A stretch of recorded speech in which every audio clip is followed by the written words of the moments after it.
Je m'appelle Pafouyom Chouaïbou, ancien footballeur.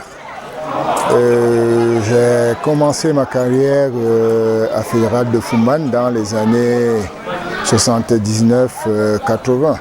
Étant très jeune, on m'a détecté dans le football du quartier parce que nous faisions le football de la rue. Bien très jeune, j'ai intégré l'équipe de Fédéral de 79-80 à 86. Donc 86, déjà à Fédéral, on a formé une équipe où à un moment c'était pour ainsi dire l'une des meilleures équipes de la division au Cameroun. Jusqu'à ce moment, nous ne connaissions pas le professionnalisme en fait.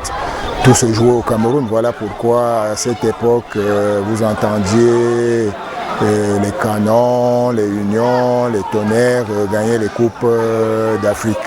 Donc tout était basé au pays, c'est-à-dire le championnat était vraiment très compétitif. Donc voilà un peu comment j'ai fait mes débuts. Oui, après Fédéral, bon déjà, quand je parle de Fédéral, c'est l'épopée du Grand Tonnerre, le Tonnerre Calara Club, de celui que vous n'ignorez pas, l'unique ballon d'or africain, George Weah. C'est-à-dire, nous sommes allés au Libéria en 88 pour un tournoi amical de Samuel Ndou, le 5e anniversaire. C'est alors à ce moment que nous découvrions le très célèbre George Weah qui jouait dans une équipe Macti Barol du Libéria. On lui a fait la proposition et puis voilà comment on est venu au Cameroun avec ce dernier. Et ce fut une année vraiment formidable parce que le Tonnerre à cette époque avec les Kofi Abré, bref, il y avait une pléthore de joueurs étrangers. Les Mamajan, lui, de regretter mémoire. Belinga, bref, je ne peux pas vraiment tout citer. On était nombreux et puis on formait une très grosse équipe, raison pour laquelle la même année on a gagné le championnat du Cameroun. Bon, déjà, c'est pas le seul club que moi je connais déjà, parce que s'il faut le dire, après le Tonnerre, j'ai fait un petit passage à la Panthère de Bangante où j'ai fait une année.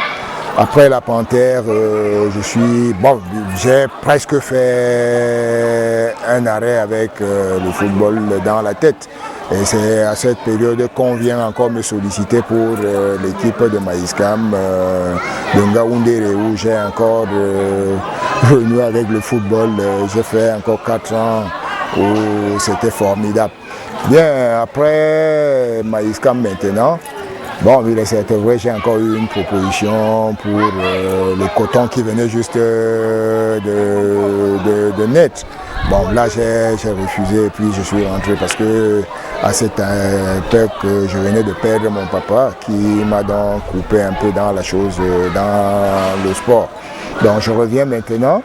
C'est carrément la reconversion. Compte tenu de ce que ça vaut au Cameroun maintenant avec la mauvaise politique, je transmets. Je suis carrément coupé du milieu parce que mon milieu c'est le Noun natal où je vis. Donc je transmets aux jeunes ce que je peux. Quand je trouve un jeune qui a envie de faire carrière, bon, j'ai beaucoup de choses dans la tête que je lui donne pour sa suite. Bien, le football camerounais, avec tout ce que nous connaissons, c'est des problèmes. Ça, nous sommes presque victimes de ce qui nous arrive parce que j'ai relevé tantôt que le Canon gagnait les trophées à notre époque, le Tonnerre et autres. Ceci était dû au fait que les talents, il n'y avait pas exode à ce moment. C'est-à-dire le championnat du Cameroun, tout joueur camerounais avait dans la tête une ambition. c'était de jouer, intégrer l'équipe nationale. Le joueur camerounais n'avait pas dans la tête de jouer, aller professionnel, aller en Europe. Pour lui, c'était de jouer, intégrer l'équipe nationale. Or, aujourd'hui, tout ce qui passe dans la tête de la génération, c'est de savoir jongler au ballon, aspirer à aller jouer dans Manchester United ou bien je ne sais pas moi. Donc voilà un peu comment nous ne connaissons plus une bonne compétition au niveau du championnat camerounais. D'où, c'est partant de la mauvaise politique, je dirais gouvernementale, de ceux qui ont la chose en main aujourd'hui. Parce que s'ils pouvaient voir de quelle manière retenir ces jeunes-là, leur permettre de faire, de prouver, d'affûter même leur âme au Cameroun. Avant d'aller professionnel, on allait encore avoir un championnat qui soit peut-être en mesure d'attirer les gens au stade. Parce qu'aujourd'hui, quand tu vas au stade, vraiment, on te parle d'une équipe, on te parle d'un joueur, mais quand tu arrives au stade, il y a encore à poser la question, le joueur en question est où? Alors qu'à notre époque, il suffisait qu'on vous parle, quand vous alliez peut-être rencontrer une équipe de Tempête de Nanga et Boko, on vous dit que le 10 qui est dans Tempête, c'est un bon joueur. Tu n'avais même plus besoin de poser la question. Parce que quand tu rentres dans le stade, il prouve que c'est le joueur en question. Bon, il y a cette politique-là qu'il faut encore revoir au niveau de ceux qui sont en train de gérer le football au Cameroun.